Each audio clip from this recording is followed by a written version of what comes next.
Hai semuanya, selamat datang di sesi 7. Semoga pada sesi ini kalian masih dalam keadaan sehat dan semangat kuliahnya. Oke, pada sesi ini kita akan pelajari modul 8, yaitu tentang pelaporan audit sektor publik. Pada sesi 4 kita sebenarnya telah mempelajari, tapi kita mempelajari sektor swasta. Nah, bagaimana jelasnya? Mari saya jelaskan ya. Pelaporan adalah alat evaluasi. Apabila evaluasi dilakukan secara rutin, permasalahan yang terjadi dapat diidentifikasi sedini mungkin dan ditentukan kebijakan yang bisa mengatasi permasalahan tersebut. Evaluasi tersebut dapat dilakukan auditor manajemen secara rutin yang tertuang dalam pelaporan audit manajemen.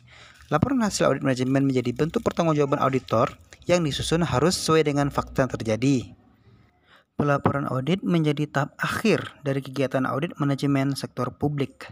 Pelaporan disajikan untuk para pembaca dalam bentuk laporan tertulis, sehingga teknik pelaporan dengan komunikasi yang baik perlu dipahami oleh auditor manajemen itu sendiri.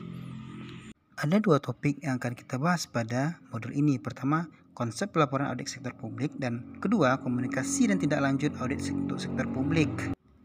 Oke, kita lanjut. Unsur-unsur laporan audit manajemen untuk sektor publik. Pertama, harus bisa meyakinkan. Siapa? Ya, tentu para pembaca ya. Berarti ini sifatnya persuasif. Kemudian, unsur yang tidak kalah penting adalah harus bisa menggerakkan atau sifatnya konstruktif bagi manajemen itu sendiri ke dalam perubahan dan perbaikan organisasi ke arah yang lebih baik.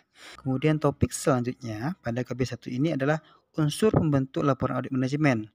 Mulai dari judul, pendahuluan atau latar belakang, yang ketiga tujuan dan ruang lingkup, keempat prosedur audit, kemudian yang terakhir adalah temuan. Temuan bisa jadi itu sifatnya objektif atau apa adanya, atau sesuatu yang berbeda dari kriteria yang telah ditetapkan dengan kondisi nyata yang ada dalam organisasi. Kita masuk pada kegiatan belajar 2, komunikasi dan tindak lanjut. Ada 3 hal yang kita bahas. Pertama, teknik presentasi, berita acara audit, dan terakhir tindak lanjut audit. Mari kita bahas satu persatu. Pertama, teknik presentasi.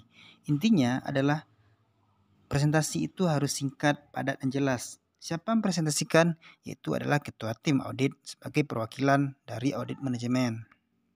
Kita masuk yang kedua, berita acara audit, yaitu merupakan dokumen yang digunakan sebagai bukti bahwa auditor telah bekerja. Terakhir adalah tindak lanjut audit, merupakan salah satu wujud komitmen dari auditi dalam memperbaiki kekurangan dan kelemahan yang masih ada untuk peningkatan kinerja organisasi. Terakhir, dalam proses tindak lanjut, pemantauan perlu dilakukan oleh auditor dan harus didokumentasikan sebagai bukti tindak lanjut. Demikian saja, semoga bermanfaat. Terima kasih.